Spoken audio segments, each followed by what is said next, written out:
Bonjour frères et sœurs et amis. Alors, j'ai reçu un petit message d'une personne, je ne dirai pas son nom, mais il m'a dit, Olivier, tu sais que ceux qui disent, les serviteurs de Villimière, ils disent que tu as une fausse doctrine au sujet du sujet que tu proclamais et que tu mets des vidéos au sujet du baptême. C'est anti-biblique ce que tu fais. Nous savons très bien tout ce que tu dis, tout ça est la vérité, mais au sujet du baptême, alors là, il a été un peu loin, le frère. Il s'est déraillé et il n'est plus sur le plan de Dieu. Il dit le contraire de ce qui est écrit, la parole de Dieu, étant de prêcher un nouveau message, une nouvelle doctrine qui n'est pas à la gloire de Dieu, au sujet du baptême. Alors, je vous invite, vous, les prédicateurs de Villimière, que vous dites que je suis à côté de la vérité et que je tente de prêcher du mensonge. Alors, si je suis dans le mensonge de ce que je dis, il faudrait reprendre les actes des apôtres. Vous le verrez ici, et vous verrez les versets, et vous discuterez avec l'apôtre Paul. Paul, il dit bien, c'est bien au nom du Christ, le Machia, le Fils de Dieu, celui qui est venu de la part de son Père. Hein, c'est Paul qui le dit, hein, il faut être baptisé au nom de Jésus, il n'a pas baptisé au nom de 3 personnes.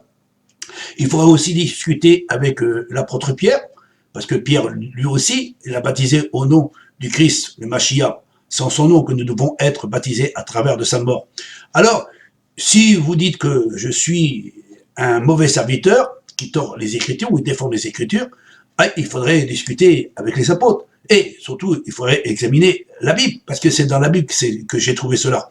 J'ai pas trouvé comme ça. Je ne suis pas un serviteur qui déforme les Écritures, ou j'ajoute ou que je retranche. Non, au contraire, je donne des preuves à l'appui. Mais vous n'avez pas de preuves, parce que vous servez d'un verset, et ce verset qui a été mis en évidence par les catholiques romains, c'est les catholiques romains qui ont mis ce verset. Et on a les preuves. Alors, vous, les prédicateurs, comment ça se fait que ce verset qui a été mis en évidence par les catholiques romains, parce que nous le savons, et vous baptisez au nom de 3 personnes, hein, au nom de 3 personnes. Et la Bible nous dit que Dieu a tant aimé le monde qu'il a donné son Fils, et que son Fils, c'est l'agneau de Dieu, qui ôte le péché du monde. Et quand il est sous la croix, le Christ dit, Père, maintenant, tout est accompli. Ça veut dire que c'est bien le Fils de Dieu qui est mort sous la croix. Et non 3 personnes. On ne doit pas baptiser au nom de 3 personnes. C'est pas au nom de 3 personnes que nous devons nous baptiser, parce que le baptême, c'est à travers de la mort du Christ. Vous êtes d'accord? C'est à travers de la mort du Christ. Et c'est pas au nom de 3 personnes qui est mort.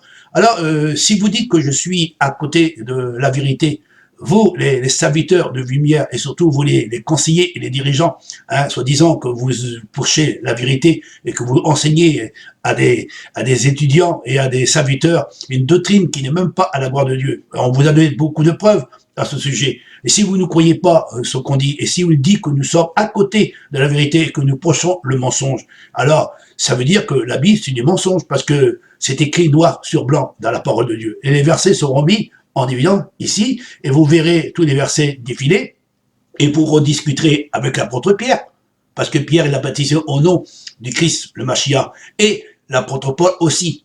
Et même, il a repris les disciples de Jean-Baptiste, il a dit de quel nom vous étiez baptisés, au nom de Jean-Baptiste. Maintenant, vous savez plus au nom de Jean-Baptiste que vous devez baptiser, c'est au nom du Christ, au nom du Christ. Celui qui est mort sous la croix, c'est en son nom que vous devez être baptisé, hein, à travers de son baptême.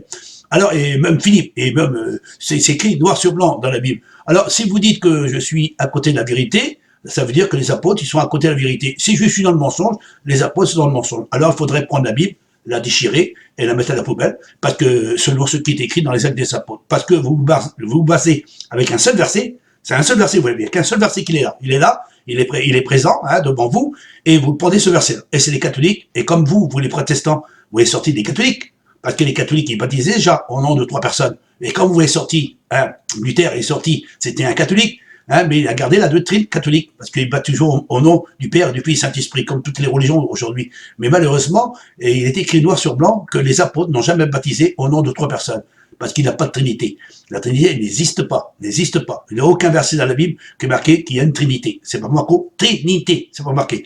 Alors, si vous dites que je suis à côté de la vérité, ça veut dire que Dieu est à côté de la vérité, Jésus est à côté de la vérité, les apôtres sont à côté de la vérité, et la Bible est à côté de la vérité, parce que tout ce que j'ai dit, c'est écrit noir sur blanc. Alors, vous, les prédicateurs, hein, entre nous, il faudrait regarder votre Bible, Et vous les chrétiens, ne mettez pas votre confiance dans ces prédicateurs, parce que ce sont des charlatans, parce qu'ils ont commencé à baptiser au nom du Père, du Fils et du Saint-Esprit, en nom d'une Trinité qui n'est pas biblique. Ça, c'est un verset est ajouté. On vous a donné les preuves. Vous pouvez regarder mes vidéos, ils sont à l'intérieur de YouTube et sur Facebook. Alors, vous les prédicateurs, si vous juste dites que j'ai une fausse doctrine, alors les apôtres aussi ont une fausse doctrine. Alors, c'est qui qu'il faut mettre sa confiance? Dans les apôtres, parce que c'est les apôtres qui ont reçu l'enseignement du Christ, ou soit recevoir l'enseignement des catholiques romains, lequel vous voulez servir? Les catholiques ou les apôtres? C'est une question qu'on devrait vous poser. Moi, Olivier Aubin, je vais vous apporter encore des preuves qui va déranger beaucoup les catholiques, les protestants, les évangélistes. Ils sont tous de la même maison de Babylone, ils croyant tous à la Trinité. Ils se servent du verset ajouté Matthieu 28 verset 19 qui baptise en trois personnes Dieu le Père, Dieu le Fils, Dieu le Saint-Esprit, Trinité ou trio, trois dieux distincts anti-bibliques. Allez voir un curé catholique, il baptisera en trois personnes. Allez voir un protestant évangélique, les baptisera en trois personnes. Tous ces églises universelles attachées à la charte et au pacte œcuménisme protestant, anglican, orthodoxe, catholique. Le pape a dit que l'église sera une église universelle. Alors regardez bien ce qui est écrit dans l'Apocalypse et ce qui dit les prophètes. Sainte Trinité est le Dieu unique en trois personnes, le Père, le Fils et le Saint-Esprit, égaux, participants d'une même essence divine et pourtant fondamentalement distincts. Le terme Trinitas, Tri et Unitas, est forgé en latin par Tertullien, 155 à 220. Quintus Septimius Florent Tertullianus, dit Tertullien, né entre 150 et 160 à Carthage, actuelle Tunisie, et décédé vers 220 dans la même ville, est un écrivain de langue latine issu d'une famille berbère 1,2 romanisée et païenne. Il se convertit au christianisme à la fin du Xe siècle et devient le plus éminent théologien de Carthage. Auteur prolifique, catéchète, son influence fut grande dans l'Occident chrétien. En effet, il est le premier auteur latin à utiliser le terme de Trinité, dont il développe une théologie précise. La formule au nom du Père, du Fils et du Saint-Esprit ne remonterait pas au Christ. Joseph Ratzinger, Introduction à la chrétienté, p. 50, 51, 53, le pape Benoît XVI a écrit que le texte a été modifié au 2e ou 3e siècle par Rome. Alors, si vous avez quelque chose à me reprocher, il faut aller voir l'apôtre Pierre, l'apôtre Paul et Philippe dans les Actes des Apôtres, parce qu'ils l'ont baptisé simplement au nom du Christ, le Machia, et non en trois personnes. La Trinité qui était ajoutée par les catholiques romains. Alors, si vous voulez discuter, discutez avec les apôtres, ce qu'ils ont dit à travers de la Bible. En attendant, que Dieu vous bénisse, frères et sœurs et amis.